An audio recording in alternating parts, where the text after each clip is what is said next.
So when I first saw that this was getting an anime adaptation, I was pretty excited because I've been reading the manga and I've really enjoyed the manga. Looking into the anime, I realized that the studio behind it was Melipensi. I think that's how you say it. And they are the ones who did Berserk 2016. So after seeing that and watching the trailer and seeing that it's heavy I became a bit nervous. I'm still giving it a chance because I do enjoy the manga, but from episode one, I feel about it. It wasn't terrible, but it wasn't good. It didn't stand out too much to me. Part of that has to do with the CGI in some instances just did not look good. There were inconsistencies in frame rates and things like that with the CGI to the 2D animation. It just kind of looked odd. I will give them props that sometimes it's a little hard to tell if they were doing 2D or 3D animation.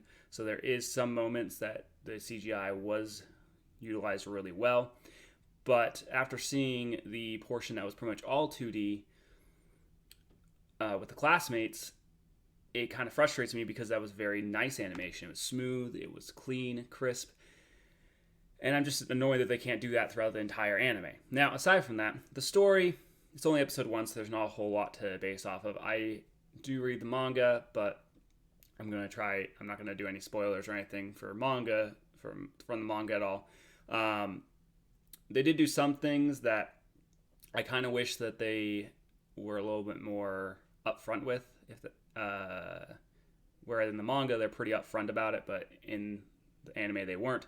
As an example, in the manga, she's concerned about how big she is compared to a human, and in the anime, they don't have her have that concern at all, and she just sees a human footprint and runs off. Now, when she sees a human footprint, she realizes how big she is compared to the footprints in the manga. In this one, they just kind of show her running along next to it, and I'm assuming that's what they were trying to do, is show you her size based off of that, and it's really subtle.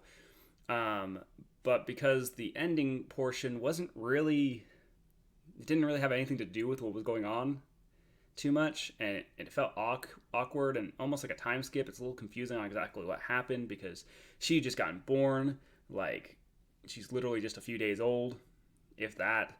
And then you have these other people who, from their conversation, make it seem like they've been around for years now, and it's really unclear what's going on. Is there a time skip? Is it happening at the same time? I don't know. I don't know what they're doing there. So it was a little off, and I feel like they could have spent a lot more time on her process of figuring things out. Instead, it felt kind of rushed. One good thing about this, though, is the voice acting is amazing for the main actor. Really good. There were some instances where it felt like her changes in the way she talked were very different and drastic, but it was kind of for comical reasons, so I was okay with it. But the voice actor herself is phenomenal, especially if you look at her track record. So as an example, this if you don't know, the voice actor is Yuki Ayo, I think is how you say it, and she's done things like Sue from My Hero Academia, Diane from Seven Deadly Sins, Tornado of Terror from One Punch Man, Clementine from Overlord, Tanya from Saga of Tanya the Evil. And so that's a pretty impressive track record. A lot of different voices, a lot of different types of characters, some evil, some not. And it makes it, at least with voice acting, feel like it's going to be good. As far as music goes, the OP and the ending were really good. Music didn't really stand out for me otherwise, but I really enjoyed the OP and ending. The animation that they used for both of them and the music were really well done. Once again, I kind of wish they put more effort into the anime itself and not the openings and endings, but whatever.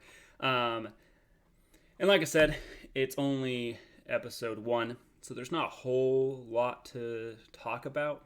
Story-wise, not a lot has really happened. She's pretty much just figured things out, learned how to basically survive, killed her first prey. I did not like the animation for the poison. It looked weird.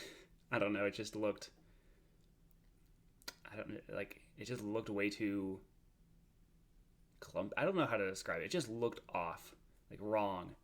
Especially when you compare the animation of the frog to the animation of the spider, it felt very different and just felt off to me. I don't know, maybe I'll get used to it, maybe I'll enjoy it later. It just wasn't what I was expecting on that. So maybe after episode 3 it will feel more comfortable. I usually wait till 3 episodes to really make a decision on quality of an anime at all. As far as episode 1 goes, it wasn't a phenomenal episode 1. I didn't feel like, if I hadn't read the manga, I probably would be like, oh, okay, I might watch this. It wasn't bad, like I would never watch it, but it wasn't great that makes me, oh, I can't wait for episode 2. It was just kind of mediocre, like a eh. So yeah, that's, I don't think I have anything else. So that's pretty much it for episode 1 review. Make sure you hit that follow or that subscribe button to make sure that you know when I post other ones. I'm also going to be doing Jobless Reincarnation, Slime, Log Horizon Season 3, Dr. Stone, The Stone Wars, and I think that's it. Yeah, so that's it. So if you want to watch any of my review on any of those ones, make sure you hit that subscribe button. Thanks for watching.